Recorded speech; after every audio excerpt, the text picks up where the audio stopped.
Hi friends, welcome to my channel Kavita Roju, the simple and healthy kitchen. Please share my channel and subscribe my channel. Press bell icon. Thanks for watching my video. Thank you friends. Thanks a lot. Hi friends, ఈరోజు cauliflower పచ్చడి నా స్టైల్లో నేను ఏ విధంగా చేస్తానో చూడండి. ముందుగా సుమారుగా ఒక కప్పు అనుకోండి, ఒక పెద్ద కప్పు బాగానే ఇంత గిన్నె తీసుకున్నాను. ఇంత కప్పు కాలీఫ్లవర్ మొత్తం కూడా కట్ చేసి పెట్టుకున్నాను. ఈ విధంగా హాట్ వాటర్ బాయిల్ చేసుకొని పెట్టుకోవాలి.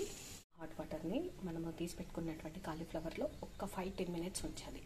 ఏమైనా మనకు అది నీట్నెస్ లేకపోతే ఇవన్నీ ఉంటే కూడా బయటకు వచ్చేస్తాయి.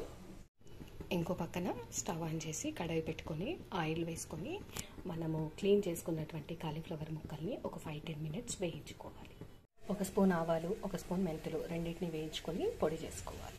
ఇదిగోండి ఫ్రెండ్స్, ఒక కడాయి స్టవ్ ఆన్ చేసి కడాయి పెట్టుకొని అరకప్పు వరకు ఆయిల్ వేసుకొని అందులో ఆవాలు, ఒక స్పూన్ ఆవాలు, ఒక 4 రెబ్బలు వెల్లుల్లి రెబ్బలు, ఒక 4 ఎండుమిరపకాయలు వేసి వేయించుకోవాలి. ఇందులో సుమారుగా ఒక కప్పు అంటే ఒక చిన్న కప్పు అండి, ఇందులో సుమారుగా చింతపండు గుజ్జుని తీసుకోవాలి.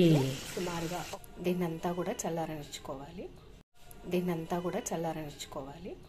ఇదిగోండి ఫ్రెండ్స్, అరకప్పు ఇది చల్లారింది కదా ఆయిల్. ఇప్పుడు ఇందులో అరకప్పు కారం,